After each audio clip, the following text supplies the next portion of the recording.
자, 이번 시간부터 이제 기출문제 풀이 강의를 진행할 텐데, 일단 그 강의 계획서는 다 받으셨죠? 그래서 거의 강의 계획서도 그거 나갈 거예요. 거의 맞거든요.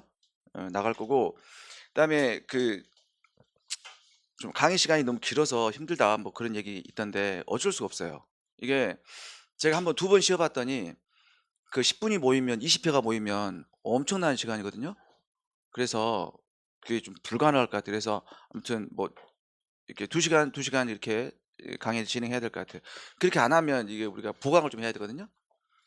그래서 또 뭐 여기 또 대구라 또 시간이 또 적지 않느냐? 아니에요. 똑같아요. 서울하고 똑같이 똑같은 시간에 진행이 되고, 그다음에 교재는 이제 경제학 총정리하고 기출문제집으로 구성이 되어 있는데, 강의는 어떻게 진행이 되느냐? 각 챕터별로 일단 요약 강의가 진행되고요. 그 챕터에 해당되는 이제 문제를 풀어보는 식으로 방식으로 진행될 거예요. 그리고 항상 제가 느끼는 거지만 이게 문제를 풀다 보면 항상 시간 제약이 항상 존재를 해요. 그래서 그 막 동일한 유형의 문제가 나오면 여러분 충분히 풀 수 있는 그런 문제가 있으면 넘어가도록 할게요. 왜냐하면 그거 시간 굉장히 막 시간만 지체되는 거거든요. 그래서 단순하게 더하기 빼기 이런 것들은 여러분들한테 그냥 넘기시도록 하고, 그다음 추가로 말씀드리면 이제 학생들이 이제 모의고사 형식으로 뭔가 잘 풀어보고 싶은 문제가 있지 않느냐, 그런 요청이 좀 많이 있어 갖고 제가 처음으로 올해 그 경제학 이렇게 자격증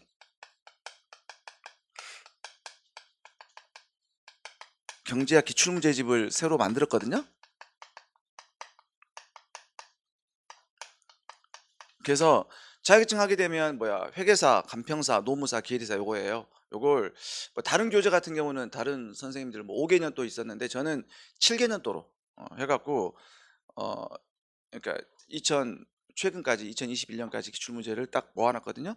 그래서 미시, 거시, 국제 챕터로 나눠서 했으니까 나중에 인제 시간 되시면 여러분들이 구입하셔 가지고 한번 모의고사 형식으로 풀어 보시면 될 것 같아요. 자, 바로 강의 진행할게요. 거기 여기 요약 강의 없이 바로 갈게요. 이쪽은 경제 개요. 우리 경제 문제가 발생하는 원인은 뭐다? 희소성의 법칙이라 그랬죠? 그러니까 인간의 욕망은 무한한데 그 욕망을 충족시킬 자원이 상대적으로 부족해서 발생하는 거죠. 그래서 단 주의할 점은 절대적이 아니라 상대적으로 부족한 현상이다라고 얘기를 했습니다. 그래서 3번이 정답이고요. 2번, 지금 여기 생산 가능 곡선이 나와 있죠. 우리 생산 가능 곡선의 정의가 뭐죠? 한 나라에 주어진 자원, 그렇죠? 한 나라에 주어진 자원, 또 한 나라에 주어진 기술. 우리가 자원이라고 하면 뭐야? 노동과 자본이었어요. 노동은 인적 자원, 자본은 물적 자원이에요. 이걸 가장 효율적으로 투입해 갖고 최대한 생산 가능한 두 재화의 조합점을 연결한 곡선이 생산 가능 곡선이에요. 그래서 생산 가능 곡선 내부에 있는 점은 뭔가 비효율적으로 생산하는 점이라 했어요. 그래서 여기 뭐 실업이 존재한다거나 그다음에 공장 시설을 풀로 가동하지 않았거나 뭐 이런 거예요. 그래서 내부에서 선상으로 가게 되면 효율성이 제고된다 그랬어요. 효율성이.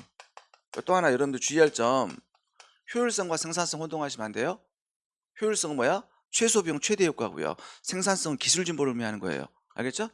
그래서 만약에 기술 진보가 발생을 했다, 생산성이 제고됐다, 그럼 기술 진보한 거야. 그 외생 변수가 변한 거기 때문에 선 자체가 바깥으로 가는 거지. 그럼 이때가 생산성이 제고된 거예요. 두 개 혼동하지 마시고.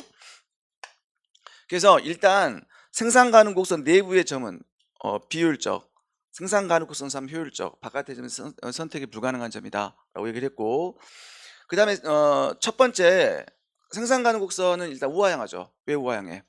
어떤 재화를 추가로 생산하기 위해서 다른 재화 생산을 포기할 수밖에 없어요. 왜? 자원은 한정되어 있기 때문에. 그래서 첫 번째 생산 가능 곡선이 우하향하는 이유는 자원의 희소성 때문이에요. 그다음에 두 번째는 생산 가능 곡선을 원점에서 바라봤을 때 오목하죠. 왜? 기회비용이 체증하기 때문에. 알겠죠? 자, 그럼 볼게요. 1번 X제 한 단위 추가 생산에 대한 기회비용은 Y제 생산량의 감소분이죠. 그다음에 뭐 기회비용은 체감하다 나와 있는데 거짓말. 우리는 기회비용의 체증이라는 것은 X의 생산을 증가시키고 Y의 생산을 감소시켜감에 따라서 X 생산에 대한 기회비용이 체증하는 현상을 의미하네요. 그러니까 무조건 생산 가능 곡선이 원점에 대해서 오목하면 기회비용은 체증하는 거예요. 그래서 2번 틀렸고, D에서 A로 간다. D점에서 A점으로 이렇게 이동을 해요. 그럼 어떻게 돼? Y제 생산량은 증가하는데 X제 생산량 불변이죠.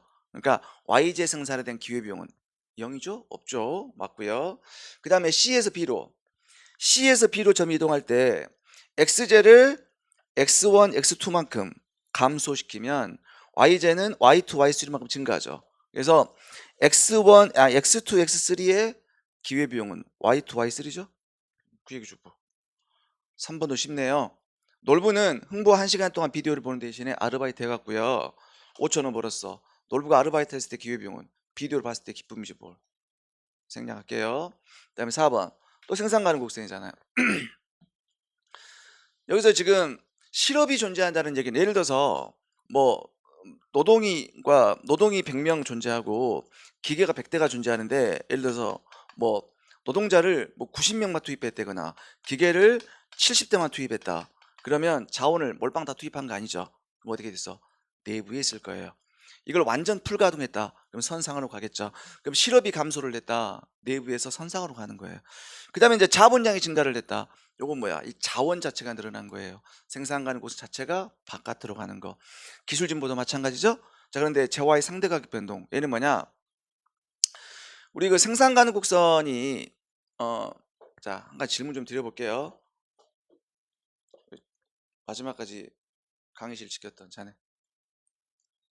생산 가능 곡선은 동일한 뭐죠? 내가 XY 평면상에 나와 있는 그림 3개를 그렸잖아요. 무차별 곡선, 예산선, 생산 가능 곡선 3개 그렸잖아요. 생산 가능 곡선 동일한 뭐라고? 그렇죠. 생산 비용. 오케이. 그래서 요거의 기울기는 뭐였죠? 기울기는 한계 변환율이에요. 그쵸? 그래서 얘는 X의 생산 비용을 의미하는 거예요. 그쵸? 생산 비용. 그래서 X의 생산 비용을 YJ 개수로 표시한 거야. 이게 커지면 XJ 생산 비용이 비싸졌다는 얘기예요. 그러니까 생산 가능 곡선의 원점에 오목한 이유는 기회비용이 체증가기 때문인데 X에 증가시키고 Y를 줄여감에 따라서 기회비용이 체증하는 거지. 그럼 기회비용이 체증하는 원인은 X의 생산량을 증가시키면 XJ 생산 비용이 한계 비용이 커지죠. YJ 생산량 줄이면 얘가 줄어든단 말이야. 그건 전체적으로 커진다는 얘기야. 그럼 결국은 우리가 한계 비용이 체증하기 때문에 기회비용이 체증하는 거예요. 근데 한계 비용은 왜 체증할까? 한계 생산성이 체감하기 때문이죠. 한계 생산성이 체감하기 때문에 한계 비용이 체증하는 거고 한계 비용이 체증하기 때문에 기회비용도 체증하는 거예요. 그래서 우리가 이게 나중에 우리 국제경제학 들어가면 뭐가 나와? 절대우율은 비교율은 하게 되면 한계 생산성 일정하죠. 한계 비용 일정, 기회비용 일정하잖아. 생산 가능 곡선 우하향하는 직선 나오죠. 그 다음에 또 뭐야? 규모의 경제가 존재한다. 그럼 어떻게 돼? 한계 비용이 오히려 체감해요. 그러면 생산 가능 곡선 오히려 원점에 대해서 볼록해 버린다 그랬죠? 자, 그래서 일단 생산 가능 곡선 자체는 생산의 파레토 효율성 조건을 일단 만족하는 거죠. 그러니까 우리 후생 경제에서 배우죠. 그래서 생산의 파레토 효율성 조건이 뭐야? MRTS, LKX하고 MRTS, LKY. 그러니까 일치하는 점들을 생산의 파레토 효율성 조건을 이렇게 재화 공간에 옮기면 생산 가능 곡선이 나와요. 그럼 그 중에서도 뭔가 가장 바람직한 점이 있을 거란 얘기예요. 그게 생산물 구성의 파레토 효율성이라고 했어요. 그래서 어떻게 된다? 그 사회를 대표하는 대표적인 소비자 한 사람을 정해요. 그래서 그 사람의 무차별 곡선 그려보는 거예요. 그걸 우리가 뭐라고 그래? 사회 무차별 곡선이라고 했죠? 그래서 만약에 예산선이 이렇게 있으면 사회 무차별 곡선이 이렇게 접할 때 여기가 생산물 구성의 파레토 효율성 조건이야. 그러면 얘는 뭐야? 두 재화의 예산선의 기울기니까 두 재화의 상대 가격이죠. 그럼 만약에 두 재화의 상대 가격이 이렇게 변동을 했어. 그럼 어떻게 된다? 최저점도 변동이 나가겠죠. 그래서 이렇게 이동하는 것은 뭐야? 두 재화의 상대 가격이 변동한 거다. 5번. 자, 우리 그 경제학에서 말하는 뭐 비용은 뭐야? 기회비용의 개념인데 우리가 기회비용인데 이 기회비용 어떻게 구성이 됩니까? 눈에 보이는 명시적 비용 또 눈에 보이지 않는 암묵적 비용을 포함하는 거다. 근데 이게 개별 경제 주체 입장에서는 명시적 비용, 암묵적 비용 그런 표현을 써요. 하지만 뭐야? 기업들 입장에서 어떻게 된다? 얘를 경제적 비용, 얘를 회계적 비용, 암묵적 비용 그렇게 쓰죠? 여기도 마찬가지예요. 지금 직장인 K가 거주할 아파트를 지금 결정을 할 때 이제 기회비용 관점에서 논의를 해야 되는데 이제 월별 임대료 있죠. 요 임대료 눈에 보이는 비용이잖아. 그러니까 월별 임대료가 명시적 비용이 되는 거예요. 그런데 이제 통근 시간이 있어요. 통근 시간이 나와 있죠. 근데 통근 1시간당 기회비용이 10,000원이야. 그러니까 얘는 예를 들어서 내가 통근 시간 1시간을 줄이면 그 시간을 그 시간에 다른 대응 가능한 일에서 10,000원을 벌 수 있다. 이렇게 생각하면 되는 거지. 그러면 10만 원, 15만 원, 20만 원, 30만 원이야. 그럼 두 개를 더한 거. 여기는 160만 원이죠? 여기는 150만 원이죠? 여기는 145만 원이죠? 여기는 150만 원이죠? 가장 싼 게 이거죠? C 아파트를 선택하는 거죠. 여기 더한 거니까 쉽고요. 그다음 6번. 자, 경제의 본질. 우리 구성의 오류가 있었어요. 구성의 오류가 뭐야? 부분적으로 참이라고 해서 전체에도 참이겠지라고 잘못 판단하는 거예요. 그러니까 대표적인 게 뭐야? 저축의 역설이었죠? 그러니까 개별 경제 주체 입장에서는 경기 침체가 발생을 했다. 저축이 바람직하지만 국민 경제 전체적으로 저축은 경기 침체를 더 가속화시켜서 바람직하지 않다. 또 두 번째 뭐가 있었어요? 농부의 역설. 개별 농부 입장에서는 풍년이 바람직하지만 전체적으로 흉년이 바람직하다. 마지막 뭐야? 가수요. 있었죠? 그러니까 지금 막 밀가루 가격이 올라갔고 라면 가격이 뛸 것 같아. 그럼 개별 경제 주체 입장에서 사재기가 바람직하죠. 가수요. 미리 사는 거예요. 가수요. 근데 전체적으로 물가 상승을 더욱 가속화해서 바람직하지 않죠? 1번이 정답이고요. 그 다음에 우리 생활에 절대적으로 필요한 물의 가격보다 다이아몬드 가격이 훨씬 비싸죠. 그 이유는 뭐야? 다이아몬드의 역설 나중에 나오죠. 그러니까 나중에 다시 나오는데 어떤 재화에는 사용 가치가 있고 교환 가치가 있어요. 교환 가치가. 사용 가치는 그 재화를 사용할 때 느끼는 가치예요. 교환 가치는 교환할 때 느끼는 가치인데, 그러니까 이게 현대 경제학에서 뭐야? 사용 가치는 총 효용으로 통하고 얘는 한계 효용으로 통하게 되는데, 문제는 뭐야? 가격은 총 효용이 결정하는 것이 아니라 한계 효용이 가격을 결정하는 거예요. 그래서 물은 존재량이 워낙 많아서 한계가 낮아. 가격이 싸고, 다이아몬드는 존재량이 적어서 한계가 높아. 그래서 비싸다는 얘기예요. 역설적인 현상이 아니더라. 어떤 재화의 가격이 상승했더니 오히려 그 재화의 소비량이 증가를 했다. 이건 기펜의 역설이죠. 그 다음에 생산자한테 세금 부과했더니 소비자하고 생산자가 나눠서 부담한다. 조세 부담이 정가와 규착이 주고. 그 다음에 5번은 외부성이죠. 의도하지 않은 이득 손해. 7번 문제 같은 건 안 나와요. 다시는 안 나와요. 안 나와. 그러니까 이건 나와 있으니까 한번 볼게요. 실증 경제학이 있고 규범 경제학이 있거든요. 실증 경제학은 말 그대로 경제 현상을 있는 그대로 나열하는 거예요. 그래서 그러니까 가치 판단이 내재돼 있잖아. 판단이 없고요. 그러니 가치 판단이 내재돼 있어요. 그러니까 예를 들어서 경제 현상을 있는 그대로 나열하는 거기 때문에 if 되냐. 뭐뭐 하더니 뭐뭐 하더라. 경제 현상을 그대로 나열했잖아. 이자율이 올라갔더니 저축이 증가하더라. 끝. 그래서 주장이 없어. 자기 주장이 없어. 근데 얘는 뭐야? 이자율이 상승하면 저축이 증가하더라까지가 실증이지. 규범은 그래서 저축을 증가시키기 위해서 이자율을 인상해야 한다. 뭐야 한다. 해야 한다. 나오면 무조건 규범이에요. 주장이 들어가 있잖아. 가치 판단이. 막아야 한다. 규범이지. 구축해야 한다. 규범이죠. 투자를 감소시킨다. 연초량. 이거 안초량이란다. 얘는 실증이죠? 봐. 실지해야 한다. 규범이잖아. 근데 이게 뭐야?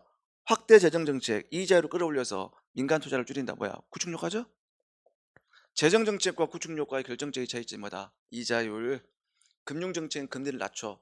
재정 금리를 끌어올려요. 자, 8번. 유량 저량은 가끔씩 시험 문제에 나온다 그랬어요. 유량은 일정 기간에 측정되는 개념이고 저량은 일정 시점에 측정되는 개념이다. 그래서 잠깐 몇 가지 보시면, 자, 한 달 동안의 소득, 월급, 1년 동안 소득, 연봉, 이게 쌓여서 뭘 형성해? 재산을 형성해. 그죠? 그 다음에 뭐 한 달 동안 적자가 얼마큼 났습니까? 적자가 쌓여서 뭘 형성해? 부채, 빚을 형성을 해요. 1년간 우리나라가 얼마큼 투자를 했습니까? 투자가 쌓여서 자본을 축적하죠. 자본 축적. 그 다음에 이제 몇 가지 더 추가로 말씀드리면, 우리가 생산물 수요 있죠. 생산물 수요. 유량이죠. 한 달 동안 라면 몇 개 먹었니? 근데 자산 수요는 저량이라 그랬어요. 너 한 달 동안 부동산 몇 개 먹었어? 그렇지 않죠? 현재 지금 당신이 부동산 총액수, 주식 총액수, 채권 총액수, 그 다음에 은행 잔고, 현재 너 지갑 속에 있는 돈, 이런 것들은 자산 수요예요. 저량이 되는 거고, 또 하나 우리 서비스 가격 있죠? 서비스 가격은 유량이죠? 그러니까 우리 노동 가격 할 때 노동자 그 자체의 가격이 아니죠? 노동 서비스 가격. 그러니까 뭐 토지 서비스 가격, 자본 서비스 가격, 임대료 유량이에요. 근데 그 자체의 가격은 저량이죠. 자체의 가격. 그 다음에 이제 또 저량이 뭐가 있을까? 지금 시중에 풀려있는 돈의 양 뭐라 그래? 통화량이죠? 저량. 그다음에 주의할 점은 실업자 수는 저량이죠. 지금 현재 실업자 몇 명 있어? 그쵸? 근데 실직자의 수, 그러니까 직업을 잃은 사람의 수는 달라요. 그러니까 한 달 동안 몇 사람이 직업을 잃었습니까? 그러니까 실업자는 그게 아니라 실직자가 아니라 실업자는 일할 의사와 능력이 있지만 일을 하지 않고 있는 사람도 실업자거든요. 그러니까 직업을 잃은 사람의 수는 유량, 실업자의 수는 저량. 그다음에 또 저량이 또 뭐가 있어요? 우리나라 중앙은행이 보유하고 있는 외환 보유고, 유가, 주가 이런 것들. 자, 그래서 소득은 유량, 부채는 저량, 투자는 유량. 그렇죠? 5번 3번이 정답이고. 9번 보세요. 반도체 수요량, 쌀의 공급량, 수출량, GDP. 우리 GDP 뭐야? 가장 짧은 기간 3개월, 반년, 1년마다 측정되죠? 통화량, 시중에 풀리는 돈의 양, 저량이죠. 10번. 자, 유량과 저량에서 소득은 유량, 자산에 대한 수요 저량, 소비 유량이죠. 한 달간 소비, 1년간 소비.